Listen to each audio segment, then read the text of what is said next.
Welcome to it once again. This is episode 2 of Color Your Dream with me, JT Tebehadi on Focus Media SA.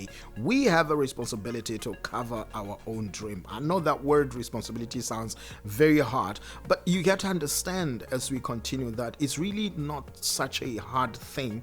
It's just a very simple thing that is coined into one word that has been thrown around for the longest time, and it sounds like punishment to others. So if you're not responsible, or if you're not taking responsibility of your life or affairs in your life, then you are bedeviled. Well, the simplicity of it is that we have some kind of a control. We have ability to dictate how our lives should go and how they should end, how our years should end, and our target and our timeline and our goal this year, or our indicator this year, is by the end of the year, where do we want to be? So responsibility basically means, how do I hold myself accountable? How do I make sure that I stand right on the course and not lose sight and focus of where I want to go, to make sure that I achieve optimally the goal that I wanted to achieve when the year began. So we are on episode 2 today, so stick with me, because we are going to have episodes up to 364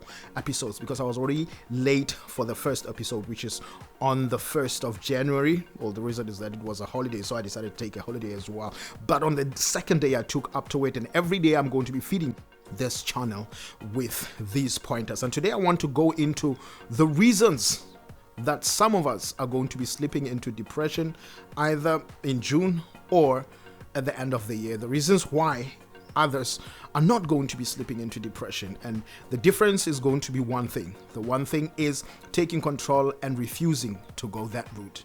And one of the things that you do to make sure that you don't go that route is to believe or fall for this thing that you are inadequate, that you are not sufficient, that you are domkop, that you are less than the other, that this other person deserves more than you do. If you can lose the attitude of low esteem or low self-esteem, that is one of the ways in which you can avoid going there.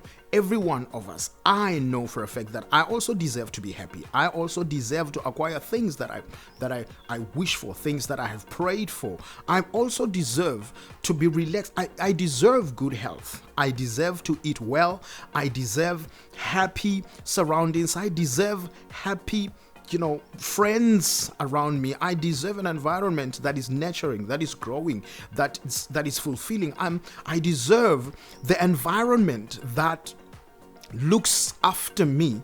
I deserve as well to be the best that I can be, to be given a chance to be the best that I deserve all that. Now, in deserving, it doesn't take away my responsibility. There's that word again. It doesn't take away my responsibility to make sure that I am accountable, and I'm the one that is the accounting officer for every single digits that add up to where I'm going in my life. What that begins to mean is I am ultimately the responsible one, whether it be people around me that are failing me, whether it be people around me that are hoping that I go down, whether it be systems that are ganged up against me. I still ultimately hold the final authority about what happens to my esteem. Number one, I still hold the final call as to what happens as a final demise in my life. If I can stubbornly hold on to that thing that, yes, people can gang up against me, and I'm using that just as an over-exaggerated, example, because that's what have been going on. People ganging up against you, people hating on you, people wanting to pull you down, people don't like you getting successful in what you're doing, and all of those things. They do not take away the power from you. They do not take away the power from me to succeed anyway. They do not take away the power from me to actually make it and make it big anyway. There are times when you actually are not even aware that by just slowing down on things that you're supposed to go get, it's not really because you really want to slow down, but you're doing that because you're trying to accommodate everyone. People will tell you just how you're not worth it, how you are the last person to actually be talking about that. You are the last person to actually go that direction. There are more people, there are more better people, better qualified people to go into that space than you are. In fact, you don't even talk eloquent like other people, or you don't have the looks, or whatever the limitations are. People will always do that. If they say you are short, go and ask short people what they have gone through, but also go and ask tall people what they've gone through. When you are short, when you are not short, you are too tall.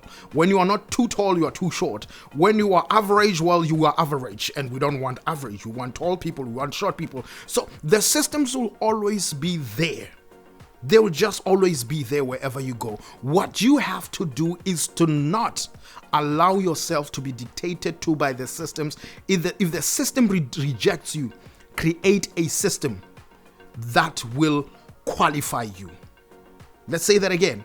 If the system rejects you, create a system that qualifies you. Because here's the thing about systems. Systems were created by human beings. Systems were created by people. And one of the crazy thing about systems is that there are systems that are just there for control, just to make sure that if the door is wide and everybody can reach a particular place, then we create a system that makes a door to be slightly narrower, so that certain people with certain qualities that we feel, that we deem are more proper or more attuned to what we want to achieve, then we create that system so that we can sift people. So systems are there to sift people.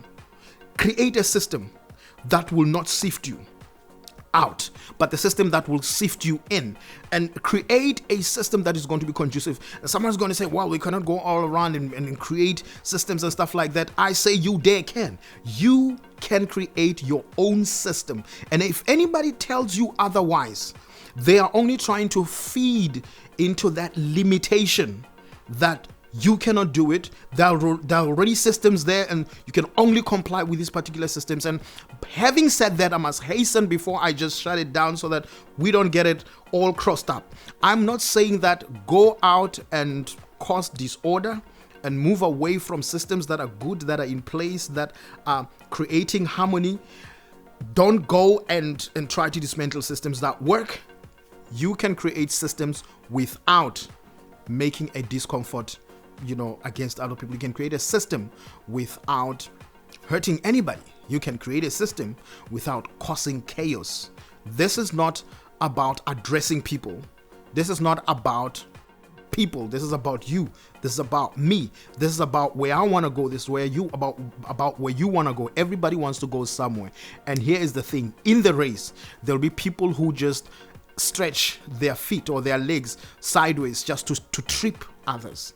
Don't find yourself falling victim of being tripped by others. When they extend a leg to try and trip you, this is what you do. You jump.